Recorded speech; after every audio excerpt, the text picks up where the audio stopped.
The following program is sponsored by friends and partners of Kingdom Connection.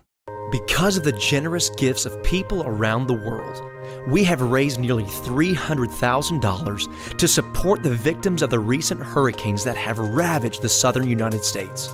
This extraordinary response has enabled us to send trucks full of supplies, as well as to partner financially with local ministries to aid the relief efforts that are already in place.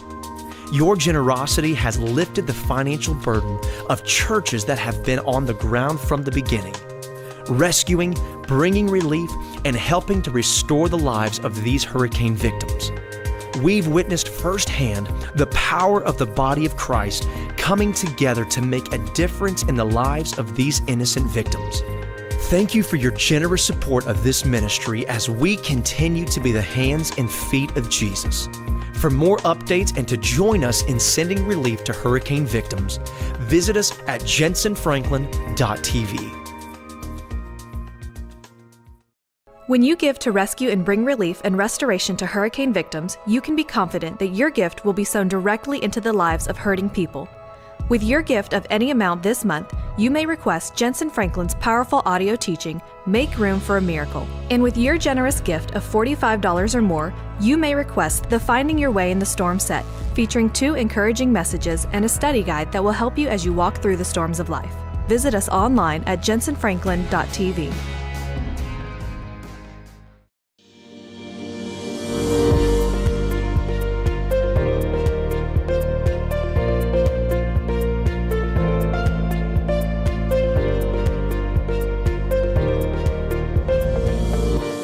Turn with me real quick to 2 Kings chapter 4. Let's begin reading with verse 32.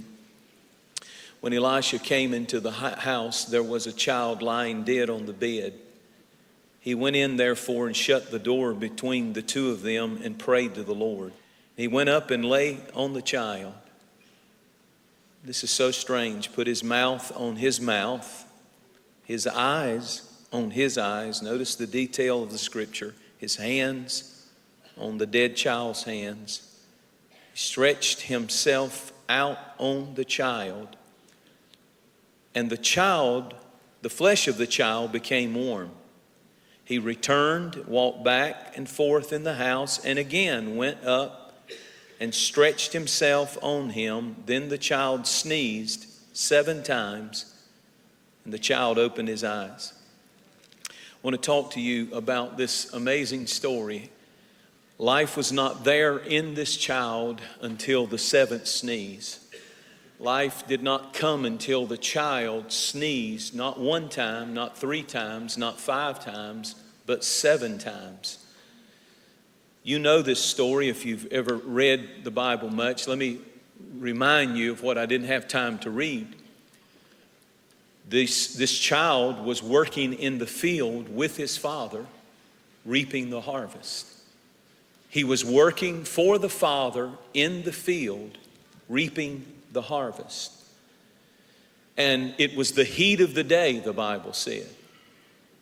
And the child had something happen mentally to him. The sun, many believe, the sun caused a sunstroke, probably is what happened. And when the child had an issue because of the heat or the pressure of the day, working in the field for his father, he cries out suddenly to the father, "My head, my head." And the father said, "Take him to his mother." She takes him, and it feels lifeless, but take him to the seat of his origin.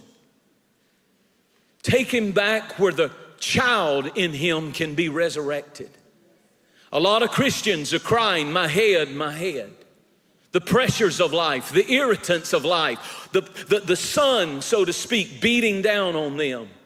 But the child's miracle happened when this mother laid him in the bed, and the Bible said she had made a bed for the supernatural in her house, and she lays this child. And when she lays him in the bed, she's putting him in miracle territory. And the Bible said she sent for the prophet, and the prophet came. And the first thing that the prophet does is, the Bible said, this prophet, symbolic of the Holy Spirit, laid on top of him and said, "Are you ready for a miracle, dead boy?" Then it begins when you start stretching for it. And when he started stretching him, the next thing the Bible said he did is he put his hands on the boy's hands. And he put his mouth on the boy's mouth. And he put his eyes, it's very specific, on the boy's eyes. A resurrection of the hands represents a resurrection of the work. A resurrection of the eyes represents a resurrection of the vision. A resurrection of the mouth represents a resurrection of the word. And he lays his hands on the boy's hands, his mouth on the boy's mouth, his eyes on the boy's eyes, and he's saying, I'm going to resurrect the work. I'm going to resurrect not only the work, but I'm going to resurrect the vision, and I'm going to resurrect the word of God in your mouth. I'm telling you that when we get down and we feel weary and we feel like we're caving in mentally, the Holy Spirit wants to walk into our life and put his hands on our hands and say, the work is not going down, it's coming back up. And the word that I gave you is not going to fall to the ground. I'm going to make it come alive again. There's power in the word. And that vision that seems closed off and shut off and dead, I'm going to open those eyes again, and I'm going to revive and resurrect the vision that I gave you when I called you. Somebody praise him for the resurrection of the word, the work, and the vision. Hallelujah. Get back. The whole key to it is the woman said, I got to get that boy back to the original power. The original power of the Holy Spirit, who can resurrect the work. He can resurrect the vision. He can resurrect not only the work and the vision, but the word.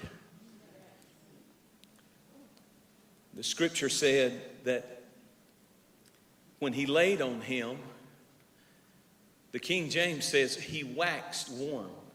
I like that. He's dead. He's not resurrected yet. But the first time he laid on him, he waxed warm. The word wax means slowly. Slowly warming up. It didn't happen all at once. He laid down, and the prophet felt the boy warming up. He wasn't alive yet, but things were getting warmer. You may not have your whole miracle yet, but you got to learn to rejoice when things get warmer.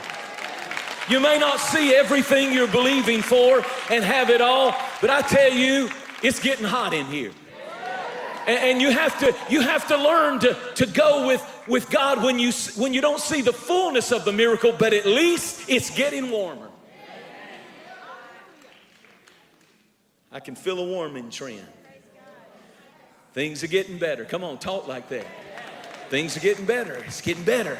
It's getting better. It's getting better. Doesn't that sound crazy? Feed your faith, not your fears. Get a good image of victory and stick with it. Hallelujah. It's warming up. It's getting better. The marriage is getting better. The children are getting better. The finances are getting better. Talk the word of God. Let him resurrect your words. Let him resurrect your vision. Let him resurrect your work. It's getting better. Somebody shout, it's getting better. You're glad. The Bible said when he did that, the boy started sneezing 7 times. If you look up sneeze in the dictionary, it says an involuntary catching of breath and expelling it violently.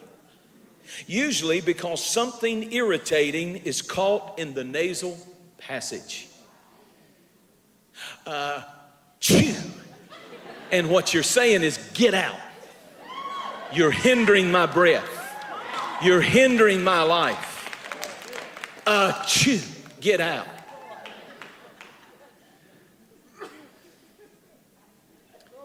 And there were seven sneezes in the book of Acts. The church started out powerful, on fire, winning thousands and thousands of souls, turning cities and the world upside down, signs and wonders and miracles and power and glory. But then something started hurting the body of Christ and its ability to breathe in the wind of the Holy Spirit. And they had to sneeze. We have to sneeze the 7 sneezes. The first sneeze is found in Acts when they had to sneeze out getting it done without the supernatural. We have become a bunch of professionals in the church. We think that if we're smart enough and we're programmed enough and we're pretty enough and we're cute enough and our lights are good enough and our musicians are cool enough and our buildings are big enough and pretty enough and prestigious enough that we can get the job done, but we can't get the job done without the supernatural power of the Holy Spirit. Now notice this. The second sneeze is found in Acts chapter 4 when they said, don't you preach in that name anymore. I think it boils down to this, that you have to decide if you're going to be totally accepted in this day and time. Because if you're a true born-again believer who's doing everything you can to obey that book and live right, you don't fit in with this world. And you will not be totally accepted by people in the world. They will talk about you. They will make fun of you. They will persecute you. Then we see another sneeze, the sneeze of greed, the kingdom of thingdom, money, material possessions. Get so blessed you can't even tithe anymore because you're making so much money and you're afraid you give God too much. The one who give God a portion of your tithe lest he be displeased with you and give you a tithe in proportion of your giving. And vice versa. Give and it shall be given unto you. I've never seen the righteous forsaken or his seed begging for bread. I'm not afraid of famine. I'm not afraid of earthquake. All you people listening down in Florida, God has never failed you. Don't you worry. I know it's hard. I'm not making light of what you're going through, but I'm just telling you, man is not your source. The company is not your source.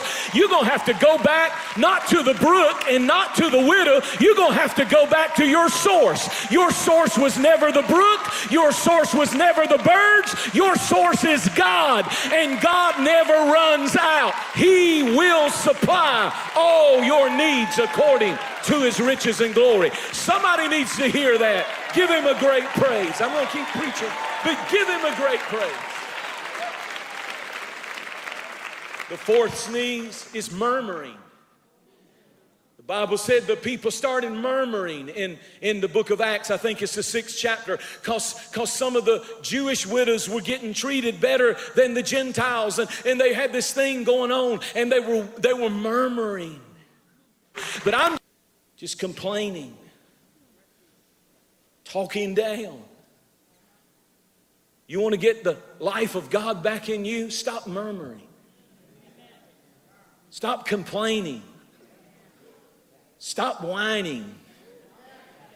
Would you like some cheese with your wine? Stop whining. Winos in the church. Just whine all the time. God don't want to hear it. He left a long time ago. Come on, church. Let's quit whining. Let's sneeze that out. We've all had hard times. We've all gone through struggles. It may be dark. It may be tough. It may be hurtful. But you know what? You don't start talking and murmuring and complaining and finding fault. You throw your hands up and you praise the God who can change things. Focus on the good. I said focus on the good.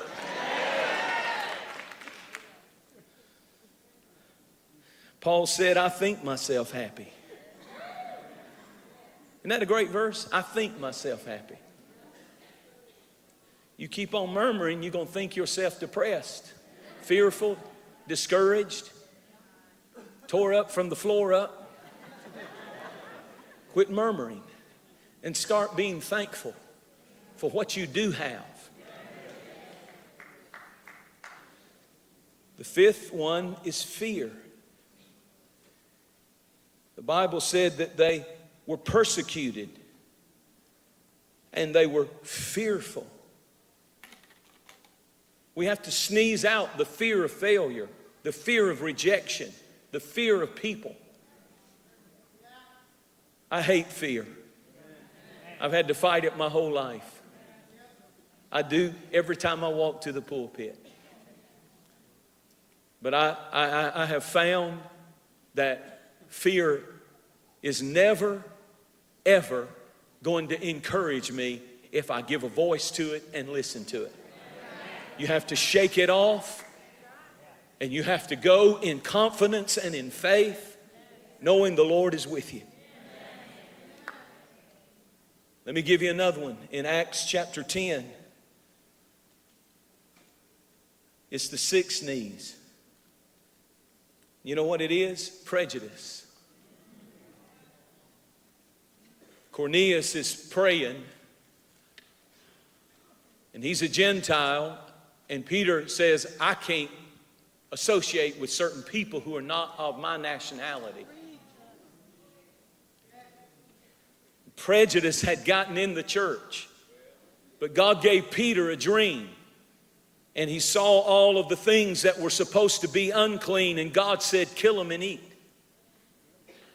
And he had to have that dream several times, and by the time that God got through with him, he understood, because somebody was knocking on his door saying, there's somebody that has seen an angel and they sent me to tell you to come to my house.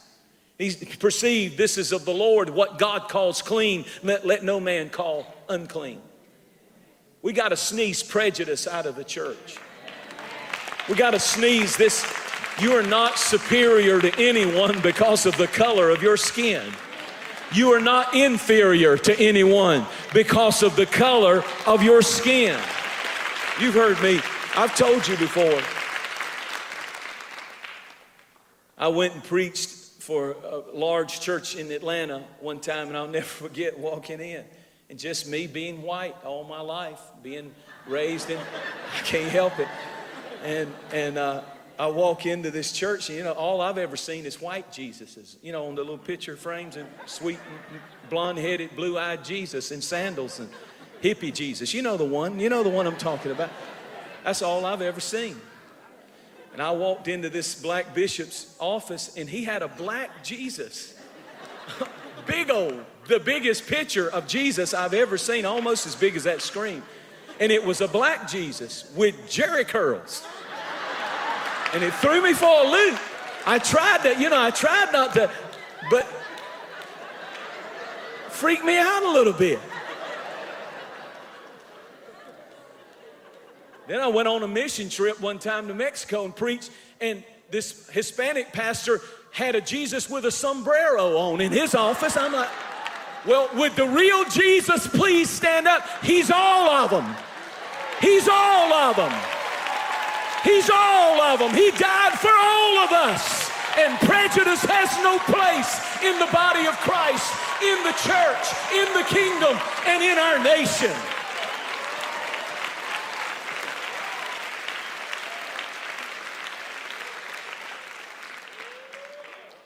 Hallelujah. There's one more sneeze.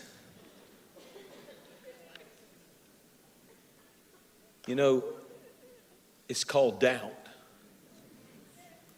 And the Bible said that when Peter left the house, he left doubting nothing in the vision.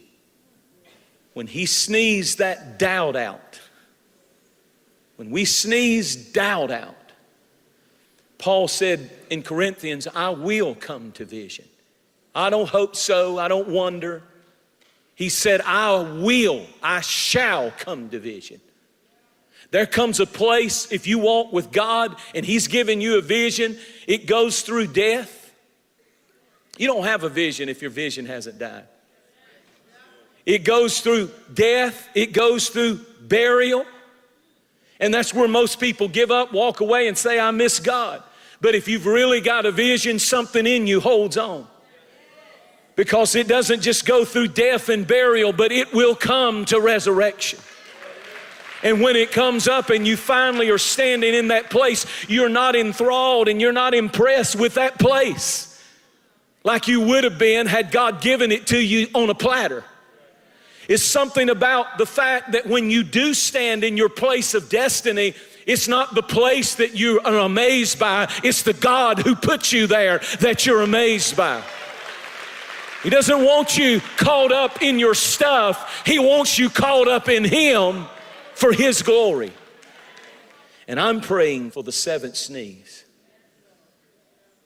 that you would leave this room doubting nothing. I'm walking by faith, not by sight. I'm not doubting. God has spoken to me and He will bring it to pass. My children will be saved. My body will be healed. My life will be blessed and purposeful. I will be free. I will know God's plan for my life. I walk by faith, doubting nothing. Everybody say that. Doubting nothing.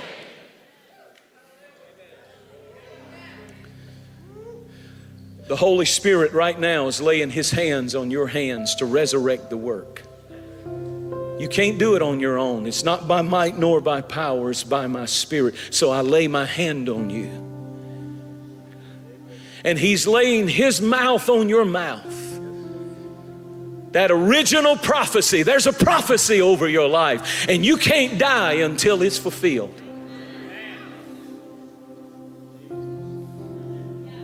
It's time to go back to it. Go back to the original source of power, the Holy Spirit.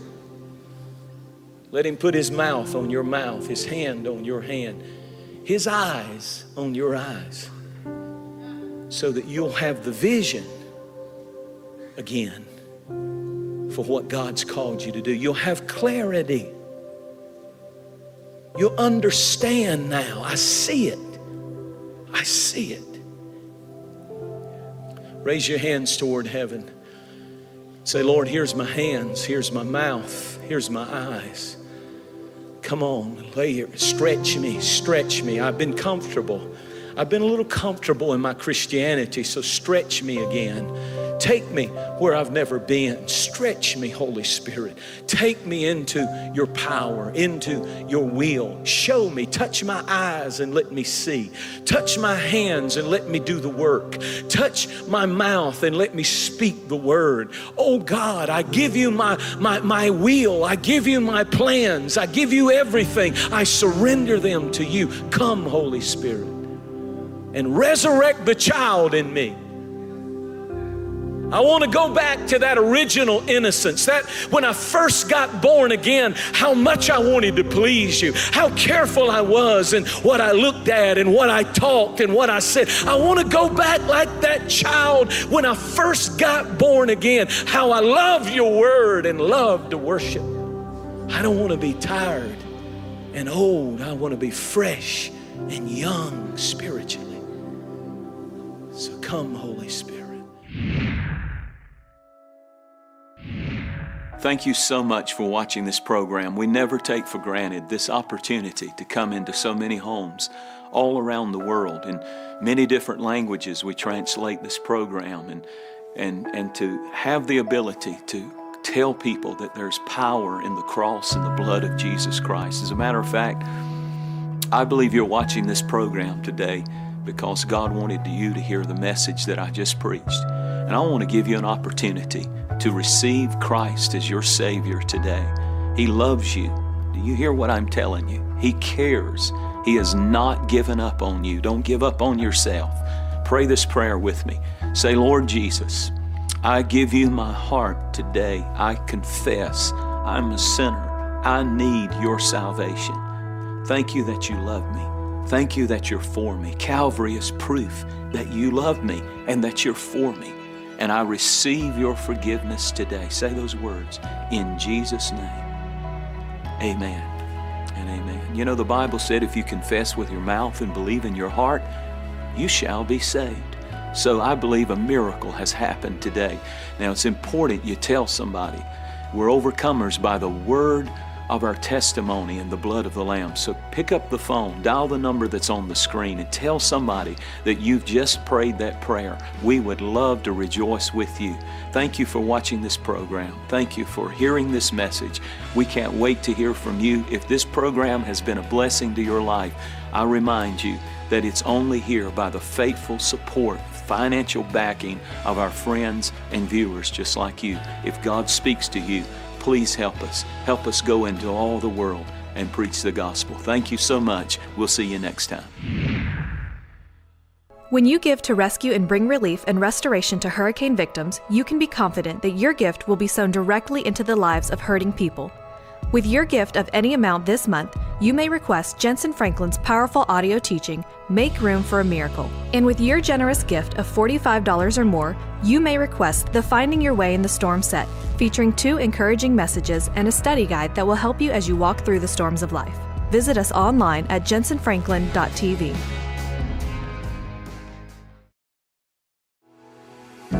Hi everybody, this is Pastor Rich and Robin Wilkers from Trinity Church in Miami, Florida. And I just want to thank all of our Kingdom Connection partners through Pastor Jensen Franklin for your kindness and help to our incredible disaster this past Sunday in Hurricane Irma. Our original church was really devastated. I mean, the steeple was ripped off, Rob. It was just... Oh, that's right. I mean, that church building has stood for 60 years on the same corner. And that tornado ripped that steeple off. It crashed through the building. And that's the place where we came 19 years ago. But, you know, in the midst of all that, we just kept things going. We've been feeding people all week, been getting people water. You know, here today at our church, we had the chief of police hand out water all day long. NBC Studios was here locally to put it on. So, I mean, God is helping us continue to be committed to our community. Without you, we can't do it. Thank you so much, Kingdom Connection partners. You're the best. Here at Free Chapel, our mission is simple: to inspire people to live for Jesus. With incredible worship and messages by Senior Pastor Jensen Franklin, you will leave encouraged to thrive throughout the week. We offer great opportunities for you and your entire family to grow, connect with others, and serve the community. We would love for you to take advantage of all Free Chapel has to offer. For kids from newborn to 12, there's Kid Pack. It's one of the top children's programs around. For middle and high school students, Wednesday night is the best night of the week with Free Chapel Youth. In addition to our weekly events, we have conferences with some of the top musicians and speakers from around the world. For more information on all we have to offer, a great place to start is freechapel.org. So come, I invite you to join us at one of our campuses this Sunday here at Free Chapel, a place to call home.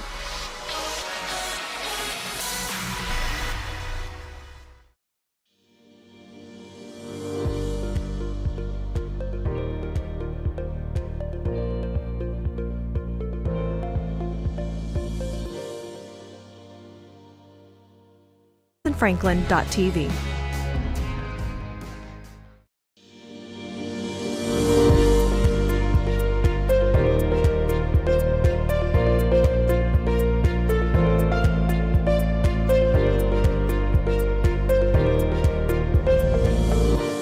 Turn with me real quick to 2 Kings chapter 4. Let's begin reading with verse 32.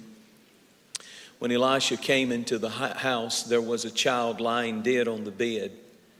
He went in, therefore, and shut the door between the two of them and prayed to the Lord.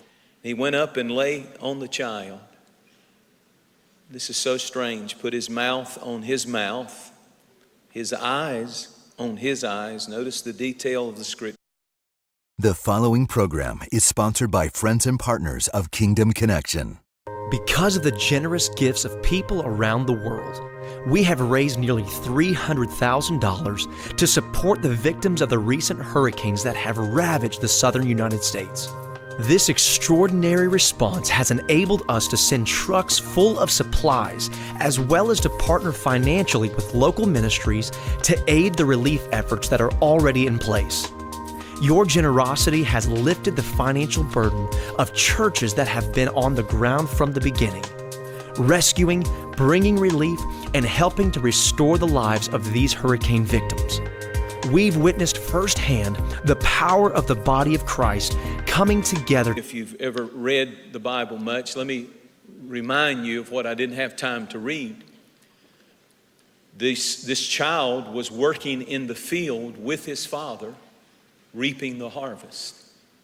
He was working for the Father in the field, reaping the harvest. And it was the heat of the day, the Bible said. And the child had something happen mentally to him. The sun, many believe, the sun caused a sunstroke, probably is what happened. And when the child had an issue because of the heat or the pressure of the day, working in the field for his father, he cried to make a difference in the lives of these innocent victims. Thank you for your generous support of this ministry as we continue to be the hands and feet of Jesus. For more updates and to join us in sending relief to hurricane victims, visit us at jensenfranklin.tv. When you give to rescue and bring relief and restoration to hurricane victims, you can be confident that your gift will be sown directly into the lives of hurting people. With your gift of any amount this month, you may request Jensen Franklin's powerful audio teaching, Make Room for a Miracle. And with your generous gift of $45 or more, you may request the Finding Your Way in the Storm set, featuring 2 encouraging messages and a study guide that will help you as you walk through the storms of life. Visit us online at Jensen. his hands on the dead child's hands. He stretched himself out on the child, and the flesh of the child became warm. He returned, walked back and forth in the house, and again went up and stretched himself on him. Then the child sneezed 7 times, and the child opened his eyes. I want to talk to you about this amazing story. Life was not there in this child until the 7th sneeze. Life did not come until the child sneezed, not 1 time, not 3 times, not 5 times, but 7 times. You know this story.